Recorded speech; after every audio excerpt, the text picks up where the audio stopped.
Chantez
fait traverser les enfants par la mer Rouge. Vous vous rappelez de ça? Il y avait eu la colonne de nuée aussi pour faire quoi? Qu'est-ce que la colonne de nuée faisait? La colonne de feu, qu'est-ce qu'elle faisait dans le désert? Elle? Les éclairait. Et le gros nuage, qu'est-ce qu'elle faisait? Les réchauffer. Non, le gros nuage protégé du soleil, le gros nuage protégé du soleil. Après, vous vous rappelez quand Dieu a demandé aux enfants d'Israël de faire un sanctuaire? Est-ce que vous vous rappelez de ça? Ils ont fait une très belle maison dans le désert, avec de l'or, de l'argent. Vous vous rappelez de ça, les enfants? Et après, Dieu a donné à Moïse j'ai entendu. Qui a dit ça?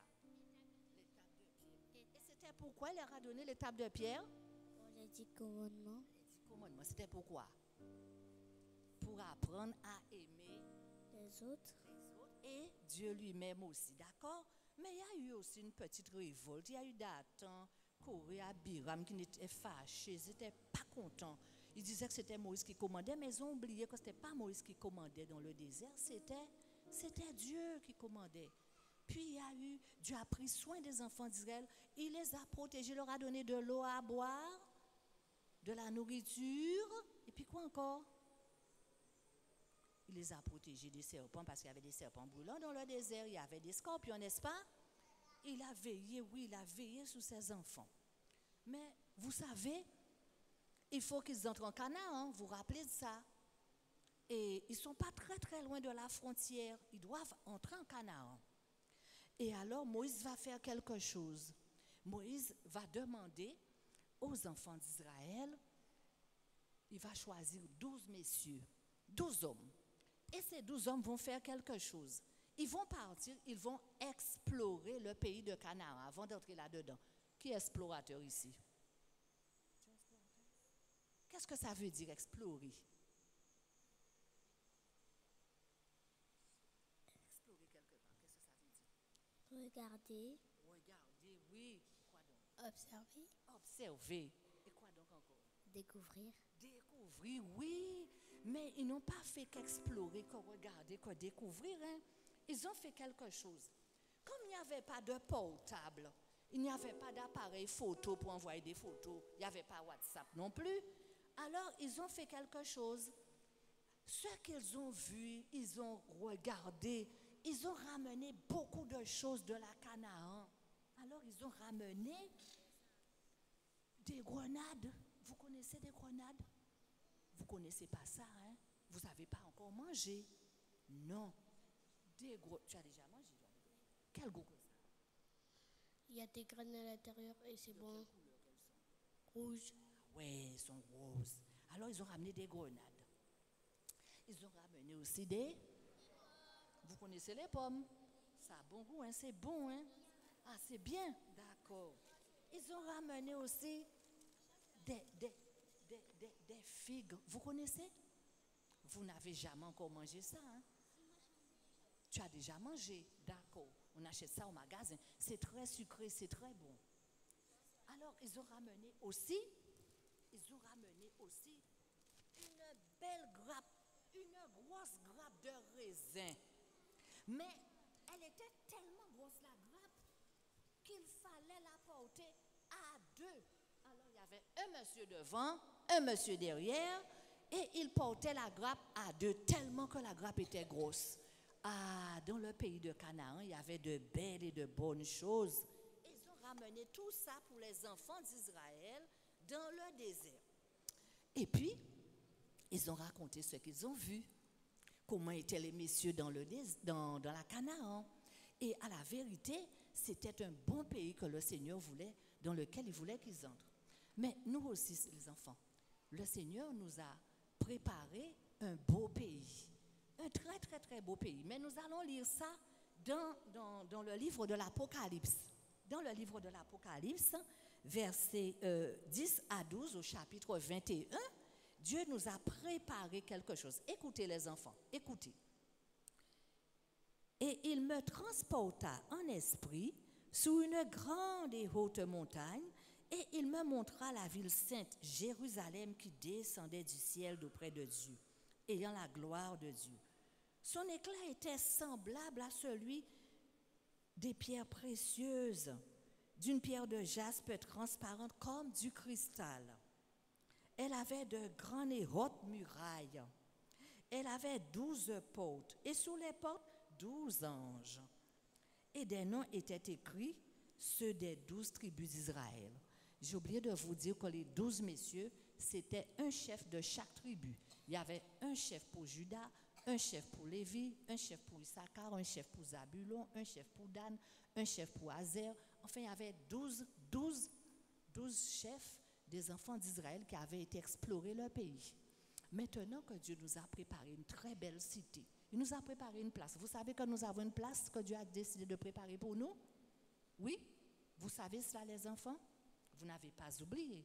Dieu a promis d'aller nous préparer une place. Et lorsqu'il va préparer la place, il a promis de revenir et de nous prendre avec lui pour que nous soyons avec lui au ciel.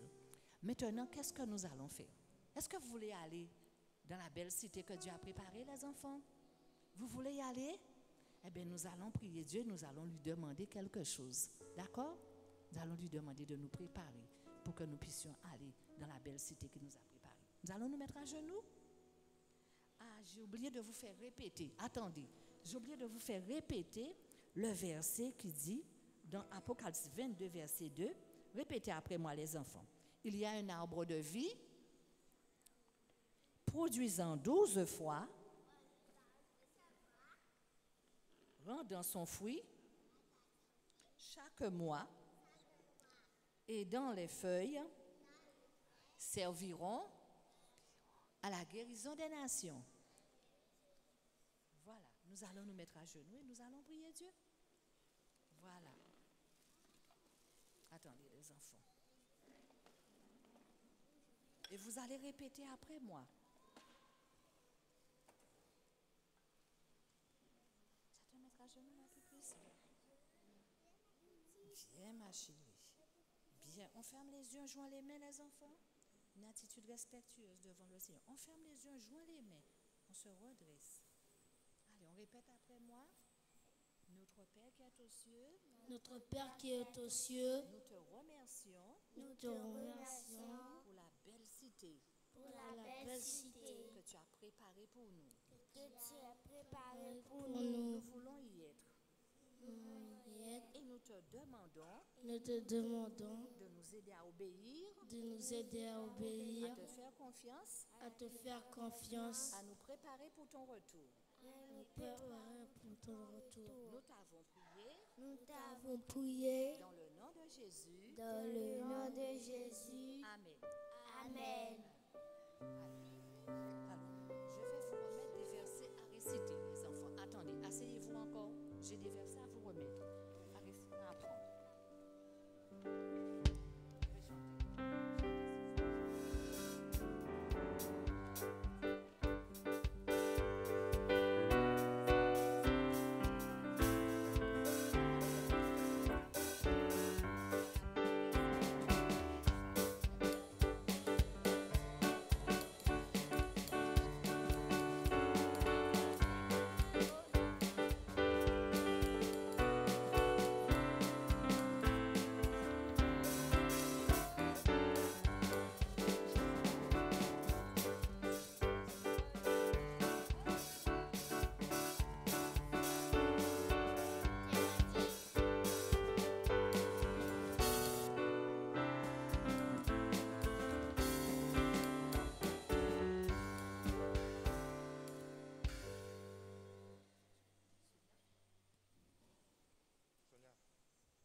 accueillir l'orateur du jour, en la personne de notre premier ancien, Josué Paul. Il a choisi 2 cantiques exactement qu'il voudrait que l'on puisse chanter ensemble afin de vous prédisposer à son message.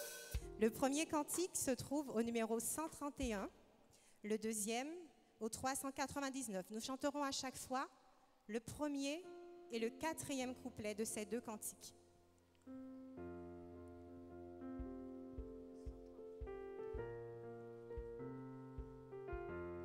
Chantons ensemble.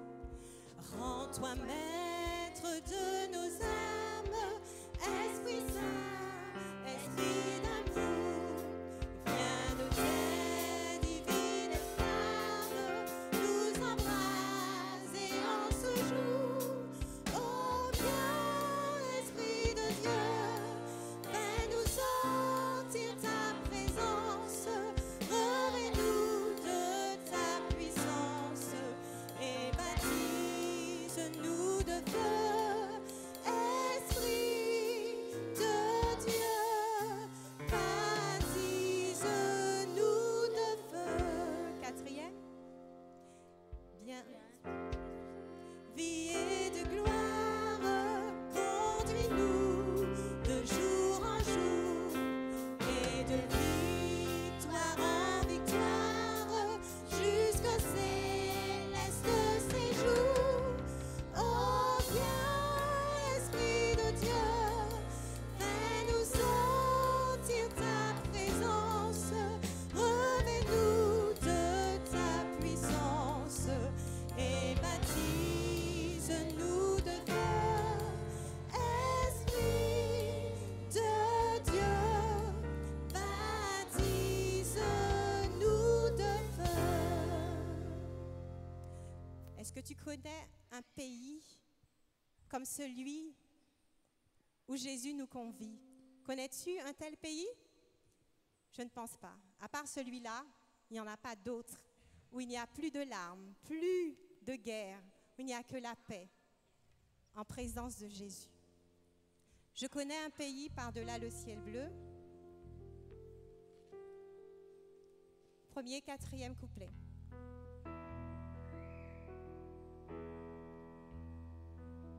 Je connais un pays par-delà le ciel bleu où tous les bienheureux seront auprès de Dieu dans le repos parfait, le séjour ravissant, le plus de cruel, de douleur, de tourment, dans la maison là-haut, où je serai bientôt.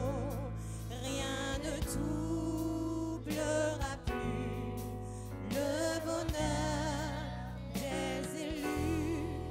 Je connais un cantique entonné dans les cieux, c'est le chant de l'agneau qui retentit joyeux au sublime harmonie, au glorieux transport. Bientôt je l'entendrai, qu'il est heureux, chante-le, dans la maison là-haut, où je serai bientôt. Rien ne troublera plus le bonheur des élus.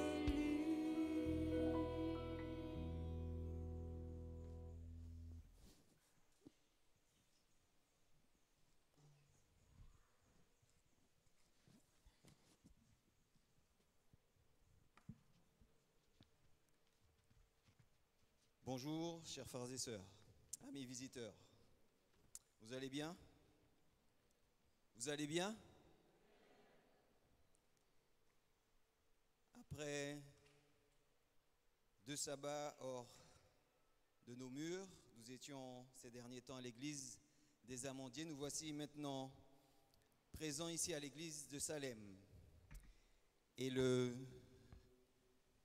message que je veux vous délivrer ce matin est dans cette lignée de la semaine de prière aussi. Le titre du message de ce matin est « Prépare-toi pour la crise finale ». Ce message, je veux l'adresser particulièrement aux jeunes. Mais les adultes, vous pouvez aussi y prendre part. Il y a de cela quelques mercredis, le mercredi 20 février, j'avais tenu la réunion de prière. Et j'avais parlé du syndrome de la grenouille.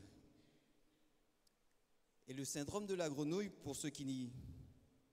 pour beaucoup d'entre vous qui n'étaient pas là, parce que nous n'étions pas nombreux ce soir-là, le syndrome de la grenouille est très simple. On nous dit que si on prend une grenouille et on la jette dans de l'eau bouillante, elle va se débattre, elle va essayer de sortir de cette eau bouillante parce que justement, la température de son corps et la température de l'eau sont très différentes. Là, il y aura un choc et elle va sentir tout de suite la différence. Par contre, si on prend cette même grenouille et on la met dans une casserole, on allume le feu et la température va monter au fur et à mesure, eh bien, la grenouille a cette capacité d'adapter la température de son corps à l'eau qui sera en train de monter en ébullition. Et on avait fait le rapprochement avec les membres de l'église adventiste. Ceux qui étaient là et qui ne voyaient pas justement les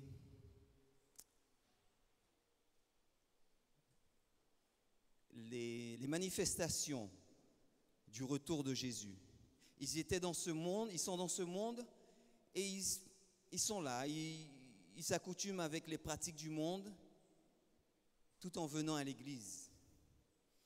Ils n'ont pas ce choc-là pour se dire, il faut que je sorte de cette eau bouillante, il faut que je sorte de ce monde. Et ce matin, je voudrais aussi prendre l'exemple d'un animal, encore. Et je voudrais vous parler du dromadaire. Mais juste avant, je voudrais que nous inclinions la tête pour une prière. Tendre Père Céleste, nous voici réunis en ce matin pour pouvoir te louer, Seigneur, et t'adorer. Alors que nous allons ouvrir ta parole, nous voulons, Seigneur, que tu puisses nous accompagner, ouvrir notre esprit à ce que nous puissions comprendre ce que tu as à nous dire ce matin et que ton Esprit Saint puisse descendre sur ton Église ici à Salem. Merci pour ce moment. Accompagne-nous au nom de Jésus et pour la gloire de ton Saint-Nom. Amen. Il nous est dit que c'est un des animaux les plus fascinants, le dromadaire. Les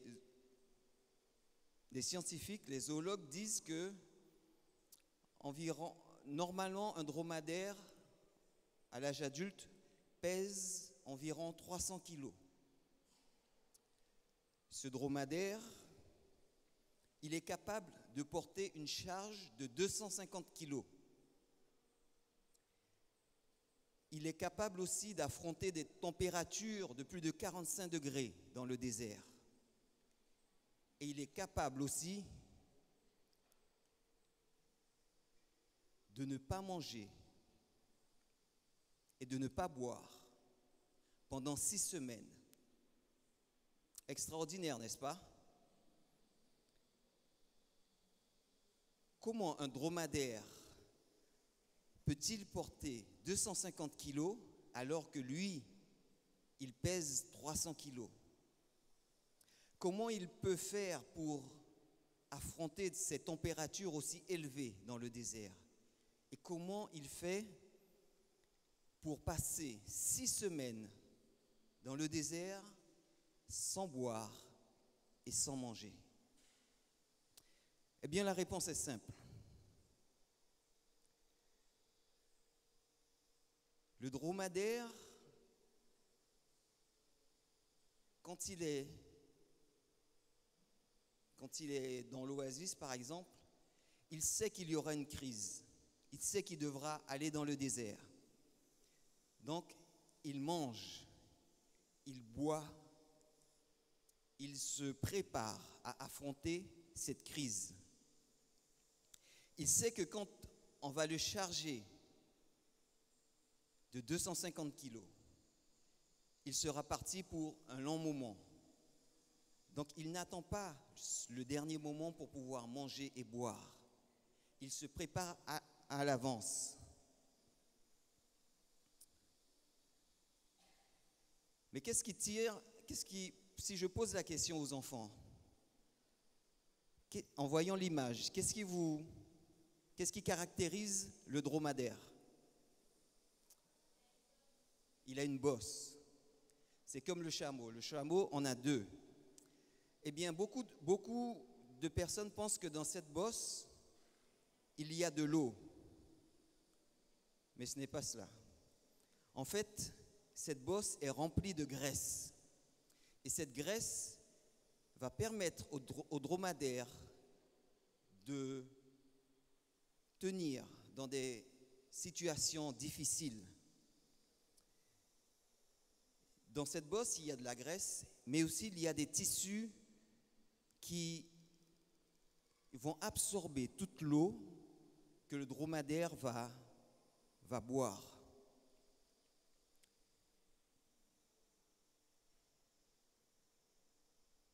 Et le dromadaire, on nous dit aussi que le dromadaire, quand il a passé 6 semaines dans le désert avec cette charge de 250 kilos, quand il revient à l'oasis, eh bien, il est méconnaissable, il est laid. La bosse qu'il a là est en train de pendre parce qu'il aura épuisé toute la graisse qu'il y a.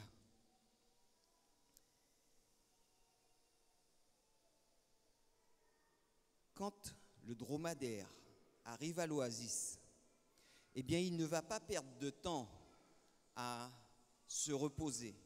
La première chose qu'il fera, il ira manger, manger, manger encore. Il ira boire, boire et boire encore. Le dromadaire est capable de boire d'une traite 150 litres d'eau. 150 litres d'eau, c'est aussi 150 kilos. Il sait que d'un moment à l'autre, on va le charger pour qu'il reparte dans le désert. Donc il ne prend pas le temps de se reposer. Il mange, il se prépare, il refait ses réserves. Il remplit son corps de graisse et d'eau pour affronter cette crise. N'est-ce pas merveilleux? Dieu fait bien les choses, n'est-ce pas?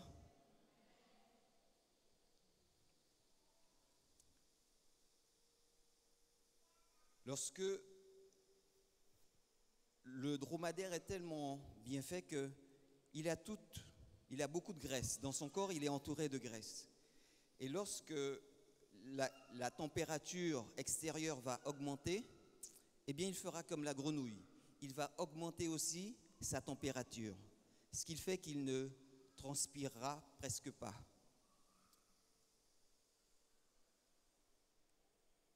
Et je voudrais comparer la façon de procéder du dromadaire à la façon que nous devrions procéder, nous, adventistes du 7e jour. Nous savons tous qu'il y aura une crise, n'est-ce pas? Il y aura un moment où ce sera difficile. Mais il nous faut manger, il nous faut boire. Mais d'après vous, qu'est-ce que nous devons manger et boire? La parole de Dieu. Je vous invite à prendre votre Bible et nous allons lire Ésaïe 55 au verset 2. Nous allons voir les aliments que nous devons prendre en temps de prospérité. Si nous ne les prenons pas maintenant, quand la crise arrivera, eh bien il sera trop tard. Nous serons dans le désert, sans réserve, sans avoir de quoi retenir. Ésaïe 55, le verset 2 nous dit, peut-être que j'aurai une version différente que la vôtre, « Pourquoi dépensez-vous de l'argent? Pourquoi dépensez-vous l'argent pour ce qui n'est pas du pain, et votre labeur pour ce qui ne rassasie pas? Écoutez-moi attentivement et mangez ce qui est bon, et que votre âme jouisse à plaisir de choses grasses. » Quand la Bible parle du pain, la Bible parle de la parole de Dieu. Et au verset 10 et 11, toujours dans Ésaïe 55, le verset 10 et 11 nous dit, « Car comme la pluie et la neige descendent des cieux, ils n'y retournent pas, mais arrosent la terre et la font produire et germer, et donner de la semence au semeur et du pain à celui qui mange. Ainsi sera ma parole qui sort de ma bouche.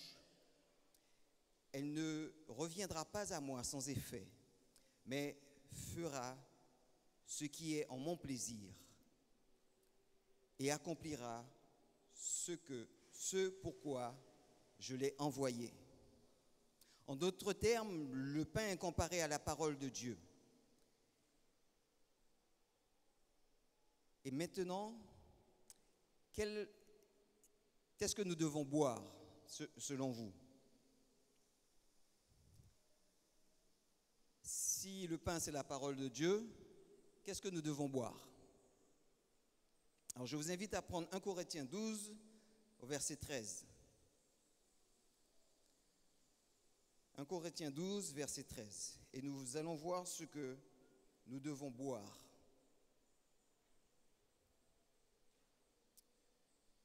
Je lis.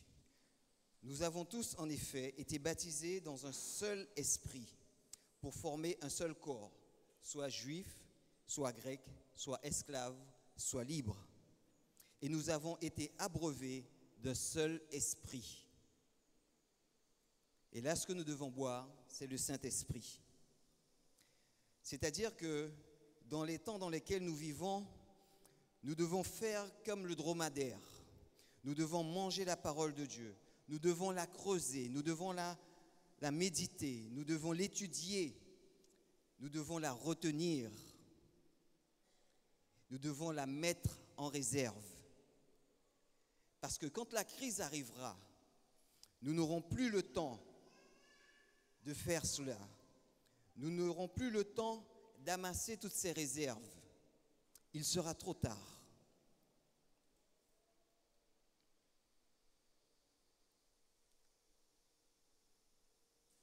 La Bible nous dit que Dieu, à un certain moment, va retirer son Saint-Esprit de la terre.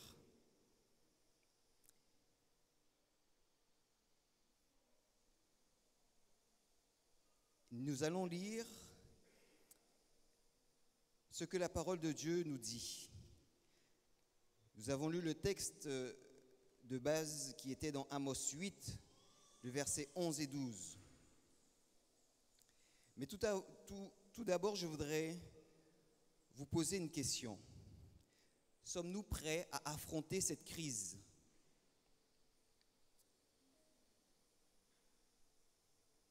Est-ce que nous lisons la parole du Seigneur? Est-ce que nous l'étudions comme il le faut? est-ce que chaque matin, chaque midi, chaque soir, nous prions et nous étudions la Bible afin de nous alimenter, afin de boire ce que nous devons boire, ce que Dieu a mis pour nous? Prenons Amos 8, le verset 11 et 12.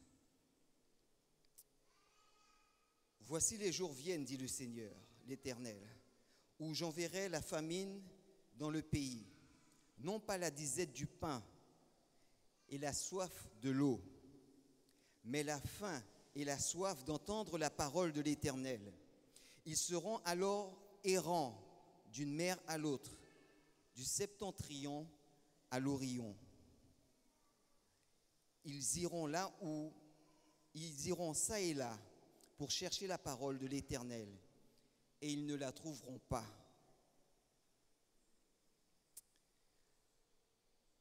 Le monde dans lequel nous vivons ne peut plus durer longtemps. Parce que ce monde, du fait de la contamination, des batailles, des affrontements entre nations, entre nations, de l'immoralité, des crimes et de la méchanceté. Même si Jésus ne revenait pas, ce monde est voué à disparaître, à s'entretuer. Puisque l'homme a déjà pris cette habitude de se battre, de s'affronter, de vouloir le pouvoir. Et le monde s'exterminera tout seul. Mais Dieu a un plan. Il enverra son Fils récupérer ceux qui se seront abreuvés, ceux qui auront fait des réserves et ceux qui auront partagé tout cela.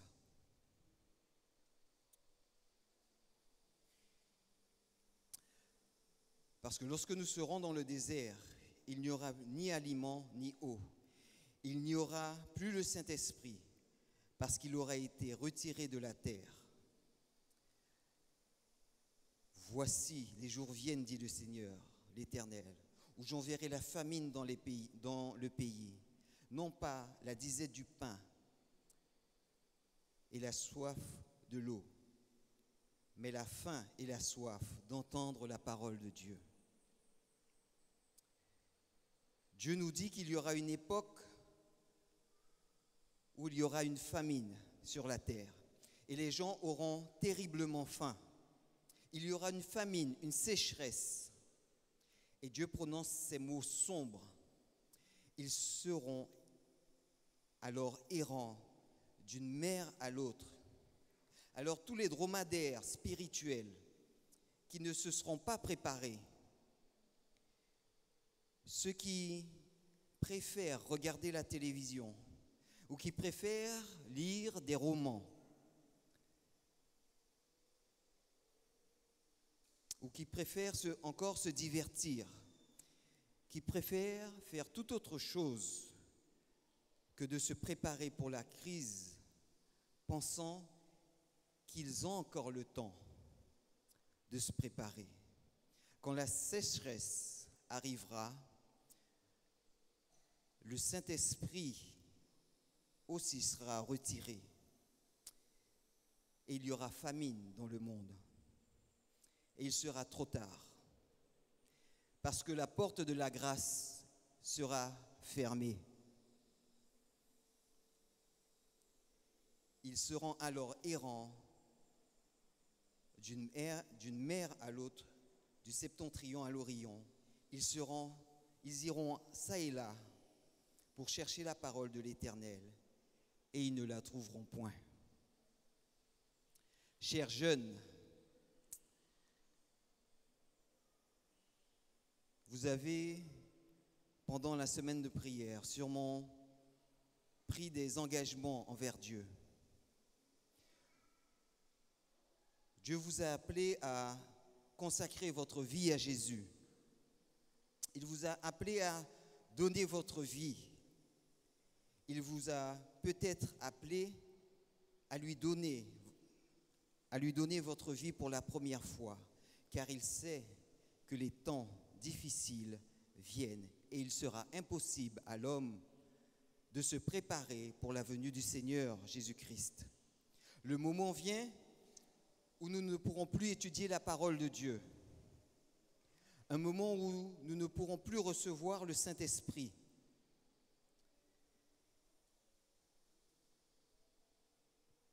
Je ne veux pas que vous parveniez au moment de la crise dans le désert sans avoir fait des réserves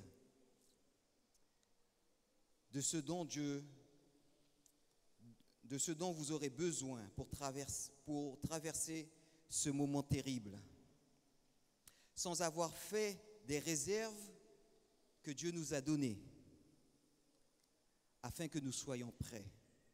Et croyez-moi, cela va être terrible.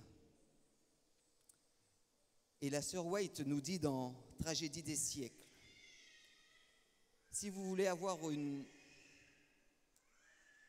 vision de cette crise, eh bien, je vous invite à lire la Tragédie des siècles.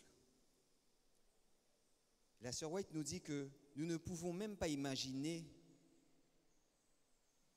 les événements qui vont arriver. Le temps d'angoisse sera si terrible que ce que nous imaginons. Elle nous dit que ça va être épouvantable. Mais si vous voulez vraiment prendre conscience de ce qu'il est, je vous invite à lire le temps de détresse, le chapitre du temps de détresse de la Tragédie des siècles. Et là, vous allez voir vraiment ce qui nous attend. Si nous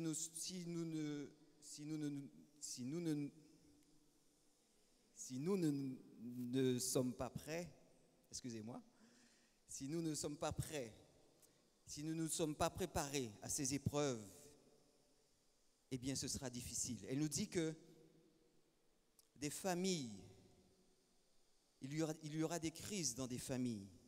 Il y aura, Matthieu 24 nous dit aussi que des parents se lèveront contre leurs enfants pour les tuer.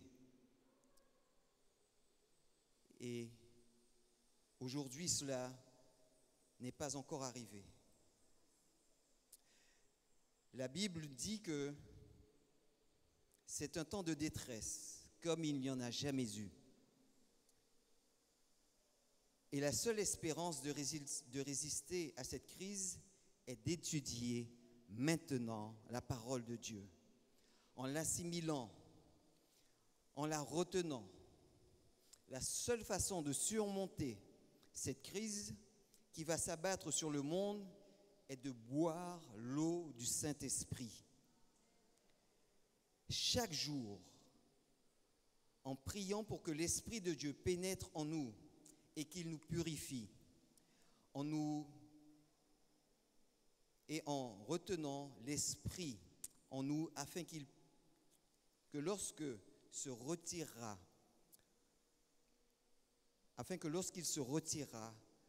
nous ayons des réserves nécessaires pour subsister à cette crise. La Bible donne d'autres exemples. Un autre exemple de cette crise nous parle dans Matthieu 25, verset 1er. Alors le royaume des cieux sera semblable à 10 vierges qui, ayant pris leurs lampes, allèrent à la rencontre de l'époux. Que représente la lampe? Le psaume 119 nous dit, au verset 105, nous dit « Ta parole est une lampe à mes pieds et une lumière sur mon sentier.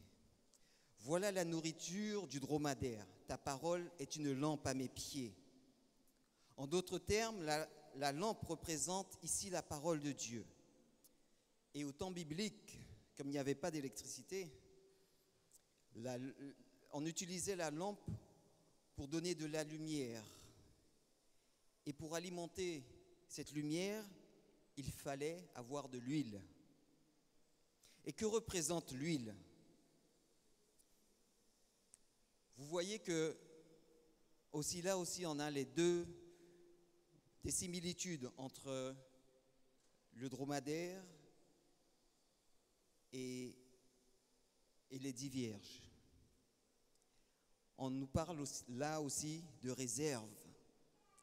Vous connaissez la parabole des 10 vierges. Et il y a la nourriture qui est la parole de Dieu et la boisson qui est le Saint-Esprit. Il y a aussi une crise. 5 vierges se préparent et 5 qui ne le font pas. 5 d'entre elles étaient folles et 5 sages. Les 5 folles ne prirent pas avec elles, ne prirent pas de l'huile avec elles, et elles s'en allèrent à la rencontre de l'époux. Mais elles n'avaient pas de réserve, elles n'avaient pas retenu quelque chose d'extra.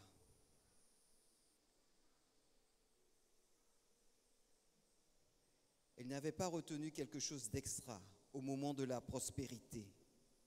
Donc au moment où elles devaient le faire, elles n'ont pas pris le temps de prendre de l'huile supplémentaire. Et c'est ce parallèle-là aussi que nous avons avec le dromadaire.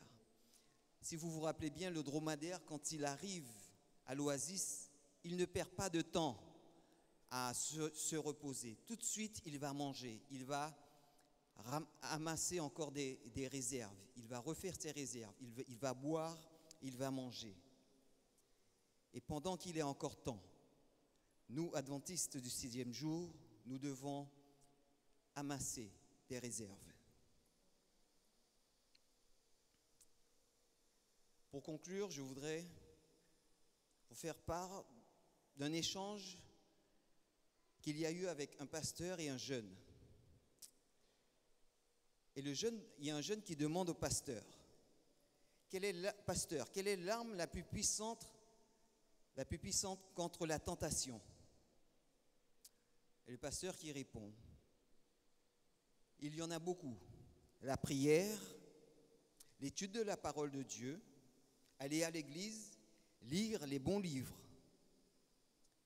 Mais il y a une arme que nous n'avons pas commencé à utiliser aujourd'hui pour nous préparer aux attaques du diable. D'après vous, quelle est cette arme?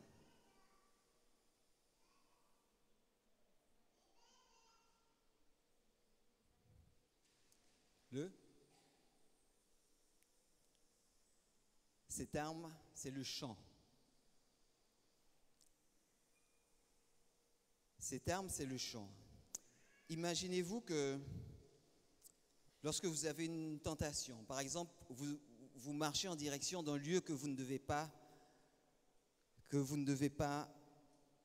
aller. Le diable est là, il vous tente. Et vous vous mettez à chanter Dieu Tout-Puissant.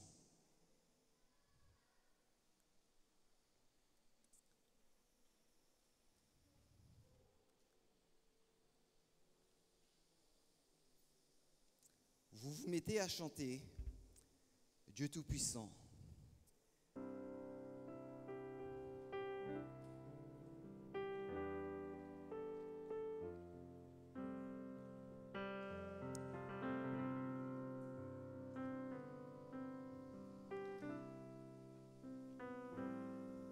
Dieu Tout-Puissant, chante avec moi.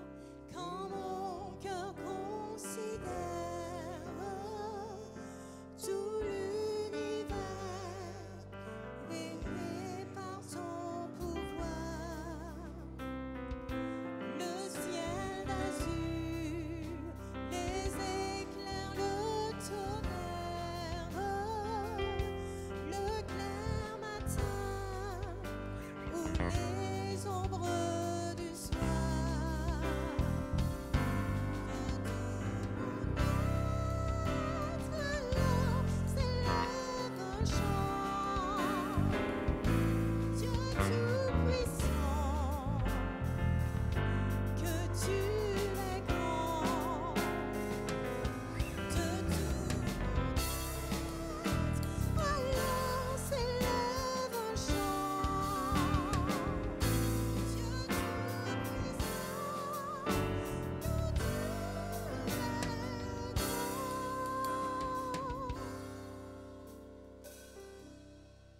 le diable ne peut pas nous tenter alors que nous chantons. La servante du Seigneur nous dit que Jésus aimait chanter et que le matin, quand il se réveillait, il chantait. Quand Satan entend ces chants, il se dit, là, il y a un problème. Là, je ne peux pas faire mon foyer. Je m'en vais d'ici. Le chant est une arme puissante. Quand tu penses que tu n'as pas d'amis, alors chante. Quel ami fidèle et tendre. Quel ami fidèle et tendre nous avons en Jésus-Christ,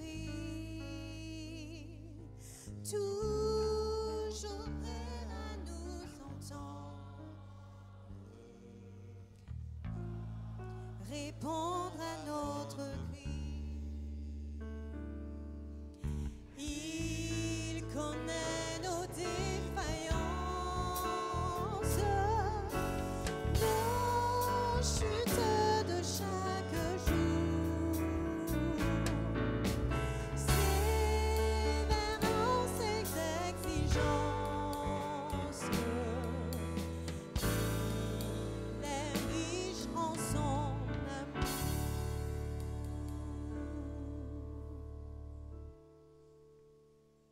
Et quel chant vous auriez chanté si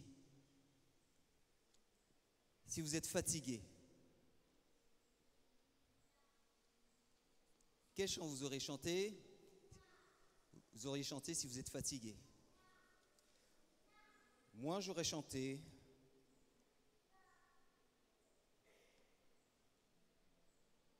quand écrasé courbant la tête.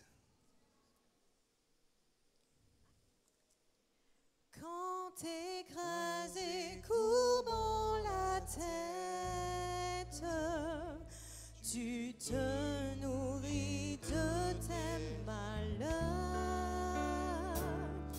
ou que le désespoir te guette, te livrant au pire frayeur. Chante-le, fixe les yeux.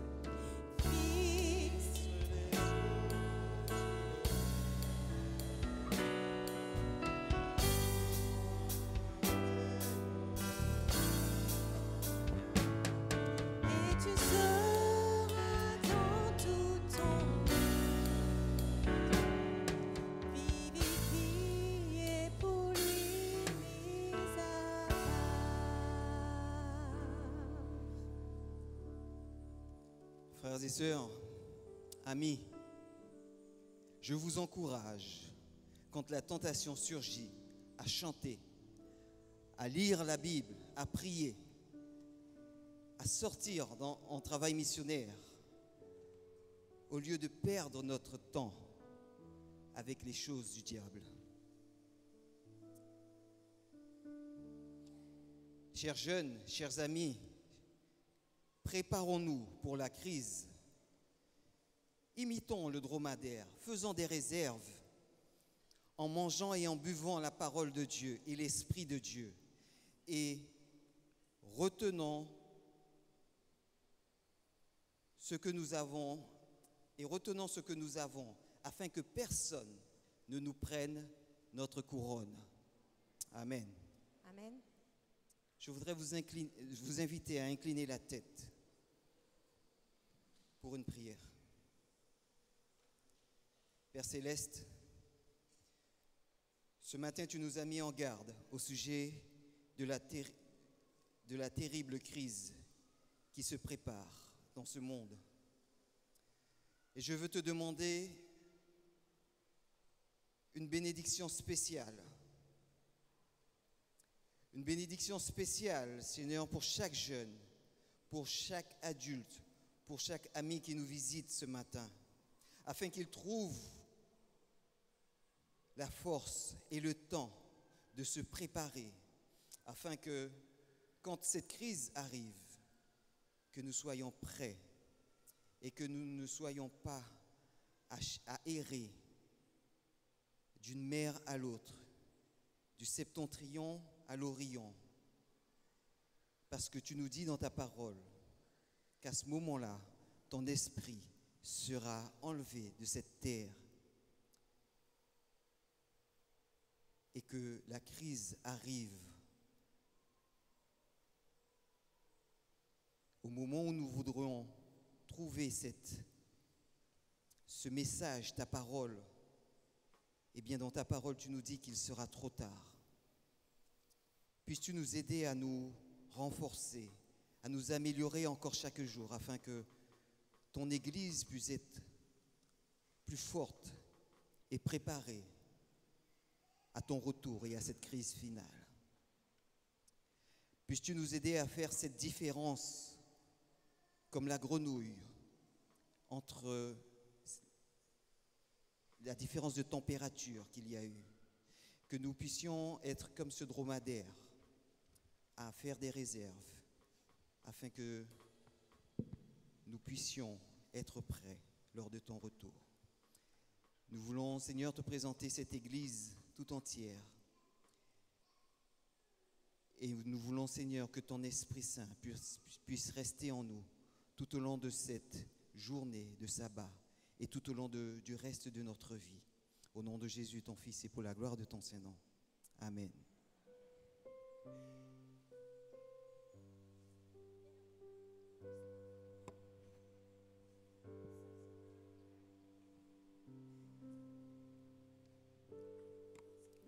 À l'issue de ce message, nous ne pouvons que nous exprimer « Oh, quel beau jour où devant ta face, où tous tes rachetés apparaîtront ».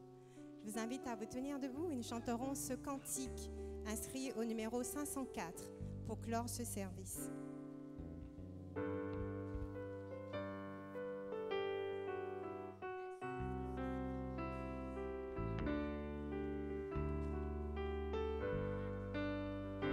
Oh, quel beau jour où devant ta face, tous tes rachetés apparaîtront. En célébrant ta gloire et ta grâce, que leurs chants le se retentiront. Nombreux comme le sable des plages, nombreux comme le sable des plages. Oh, que ce sera beau lorsque nous irons là-haut, aussi nombreux que le sable des plages. Je la vois, cette armée.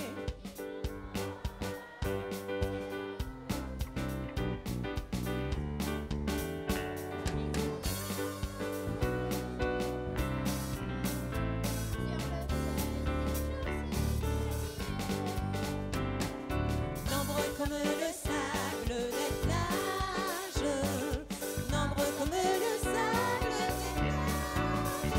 Oh, que ce sera beau lorsque nous irons là-haut, aussi nombreux que le sable des plages. De son trône éclatant de lumière, j'entends la douce voix de mon Père, que vainqueur. Nombreux comme le sable des plages, nombreux comme le sable des plages.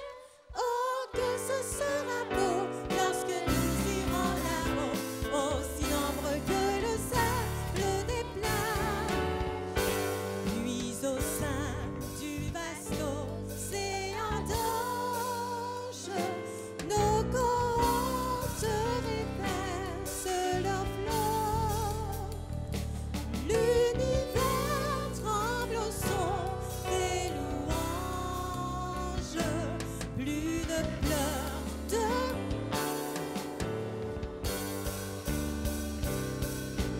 nombreux comme le sable des plages, nombreux comme le sable des plages. Oh, que ce sera beau lorsque nous irons là-haut, aussi nombreux que le sable des plages.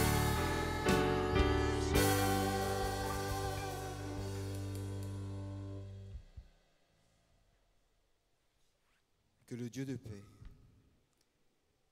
notre Sauveur et Seigneur Jésus-Christ, puisse nous accueillir